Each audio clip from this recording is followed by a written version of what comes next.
Hello, welcome. You've just tuned into the next instalment of our information sessions. Got Daniel Selberg, who's the General Manager of Caravan Industry of Victoria, as well as Gary Gardner, who's the guru of Hayman Reese. And today we're pretty much going to cover some items about payload and how to load your caravan and everything that entails in terms of safety and how it affects your towing.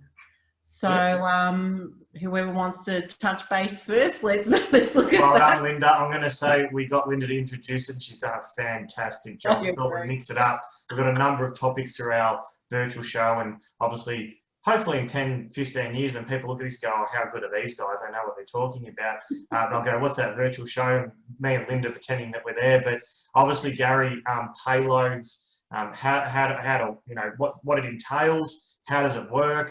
And then loading your van appropriately, and we're going to show, a video that was done some time ago, so that when we show that, people can't laugh at how old I was then and all that sort of stuff. But it's pretty important, isn't it, mate?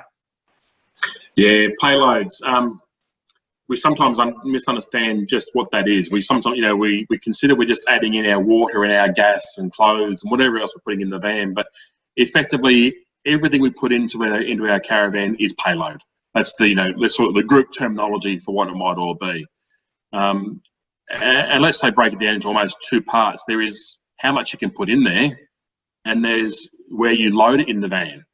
Yep. If you load it too much to the front, too much to the rear, too high, then the behaviour of the van will change when it's being towed behind the back of the motor vehicle, and the way it responds to driving conditions will also then impact, be impacted by those.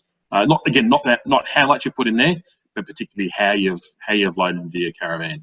Yeah, correct. So we in another section, in another session, we did caravan weights, and that's where we talked in depth about load carrying capacity, which is typically in our industry known as payload. We'll probably do a quick one now where it entails, everything that you put in the van, and Gary used a great analogy of, you put a sticker on everything that you would put in there, and that's what you do, but it's also the water and the gas as well. You need to be wary of aftermarket items that you would then could impact your payload, because it's sort of the difference between empty and full and entails to that. So we won't spend a heap of time on that. We'll bring in some of the aspects that we talked about in terms of payloads and the like that we talked about in that session. So head across to that session to have a look. But probably the critical thing that we want to talk about today was about how to load your van, what you should be doing and how you should be doing it. So we've got another flyer that we've developed about, your guide to caravanning here.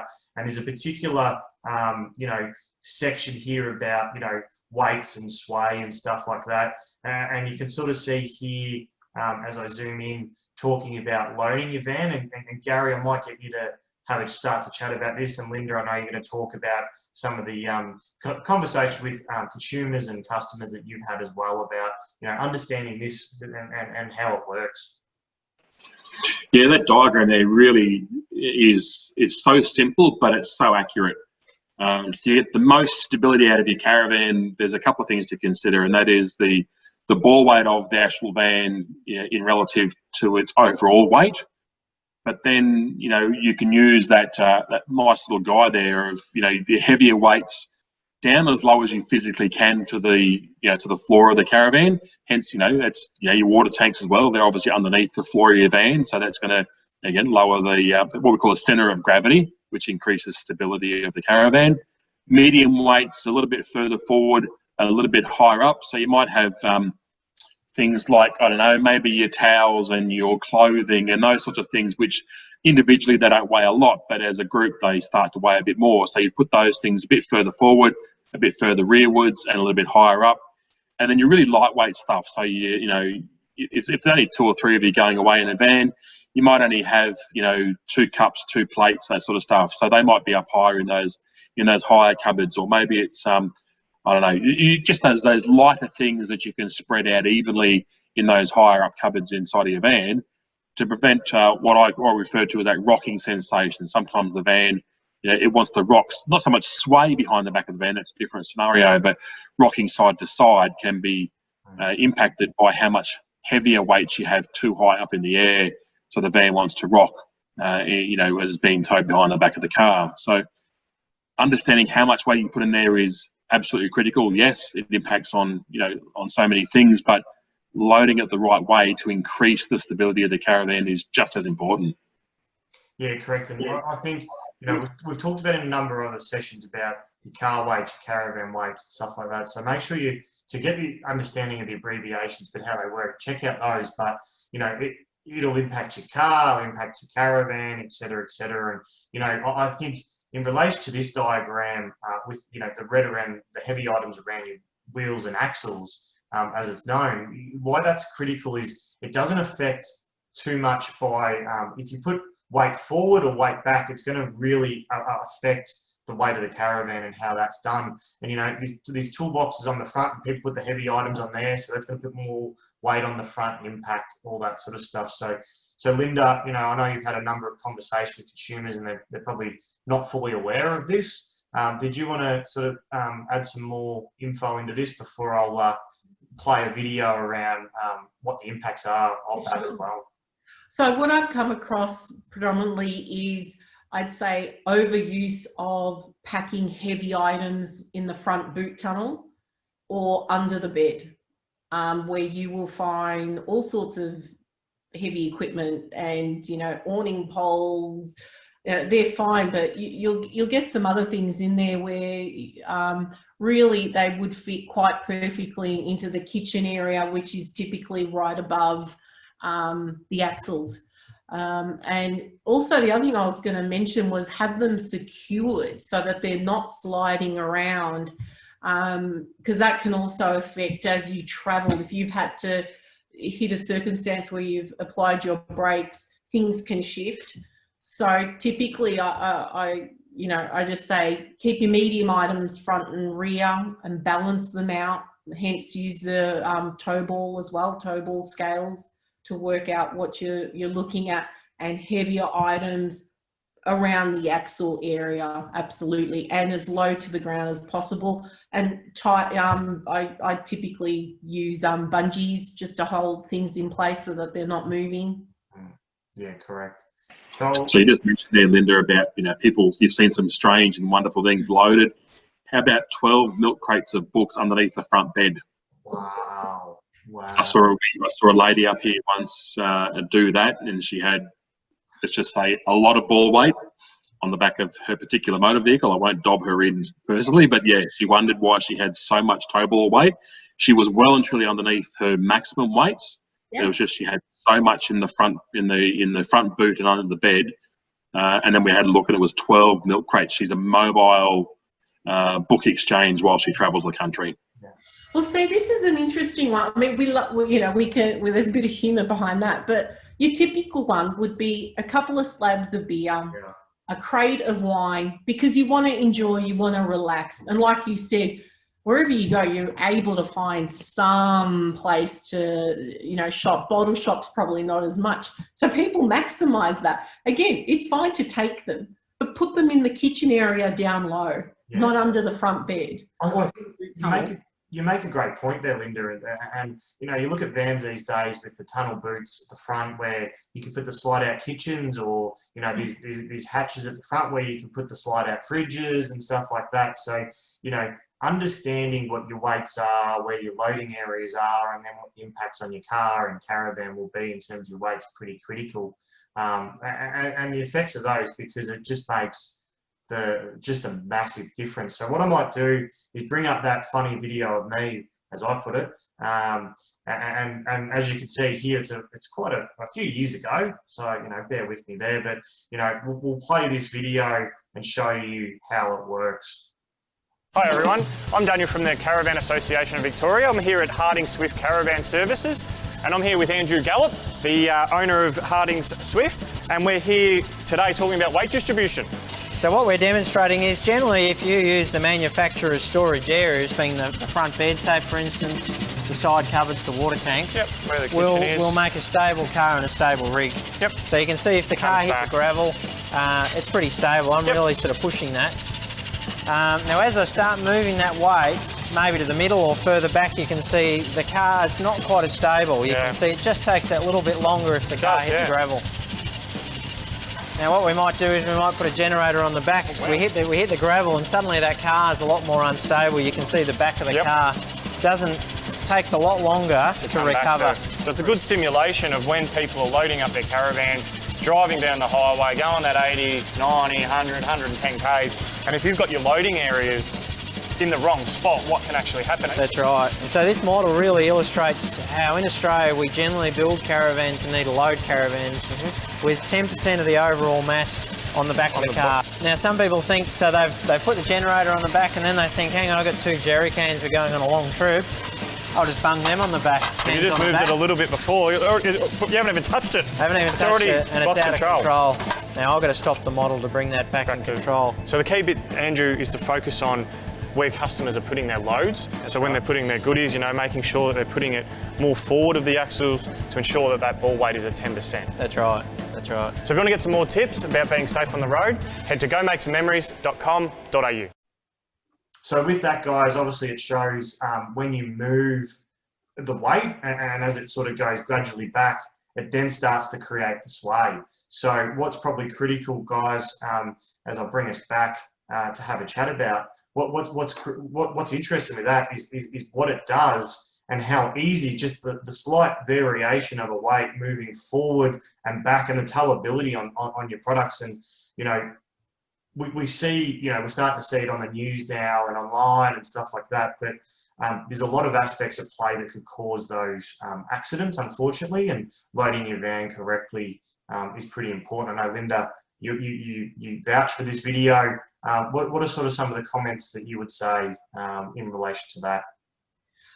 Be mindful of changes with your vehicle. Again, with the way you pack. If you have added additional weights, I implore you to resist the temptation to bring and pack it towards the rear.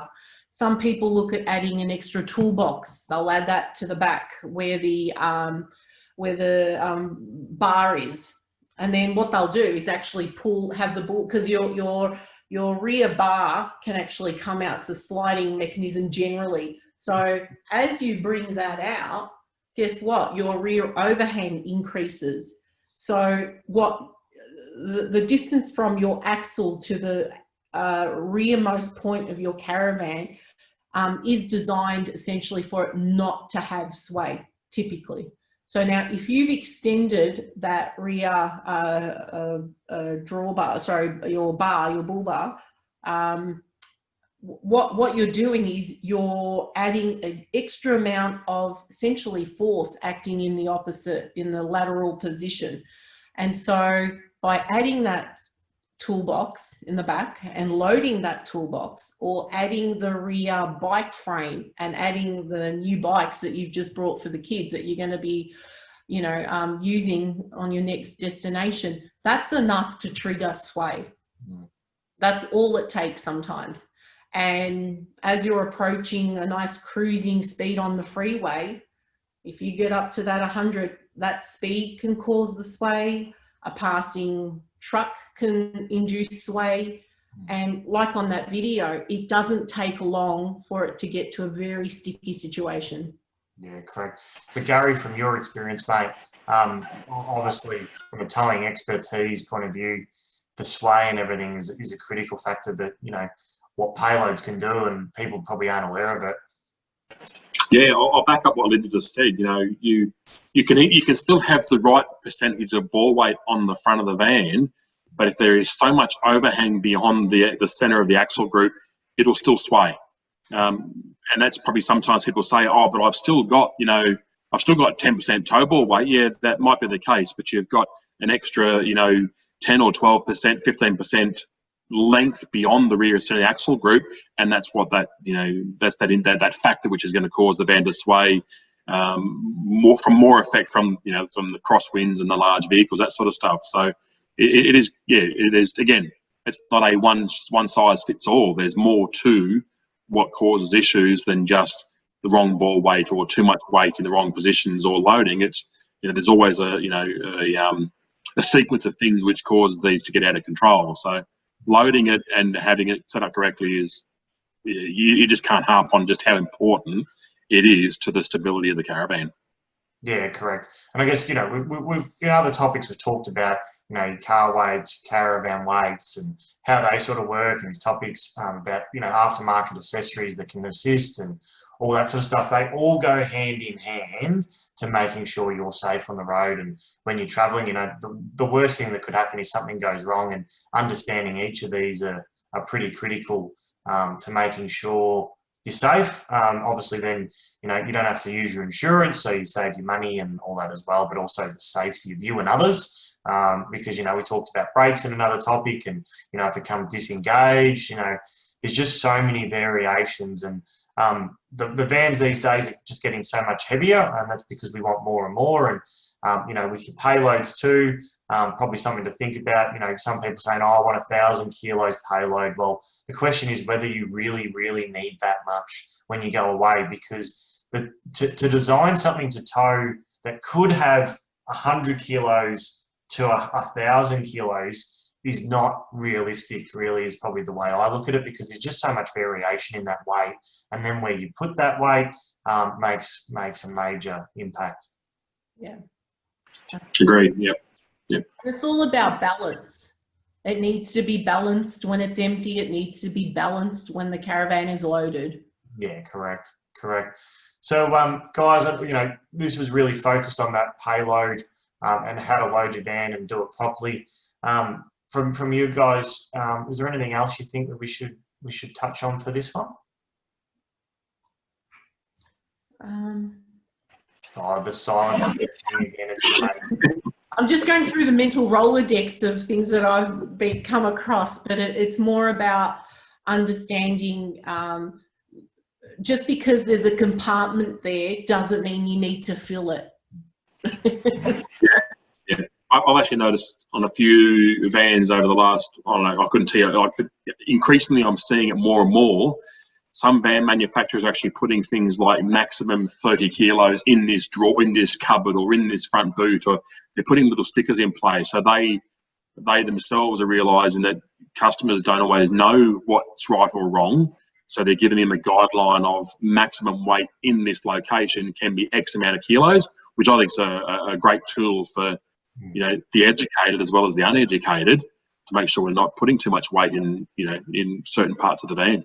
Yeah. I think we're going to see more of that as time goes on, with people wanting generator boxes on the drawbar and other things. So I think that's the right way to go.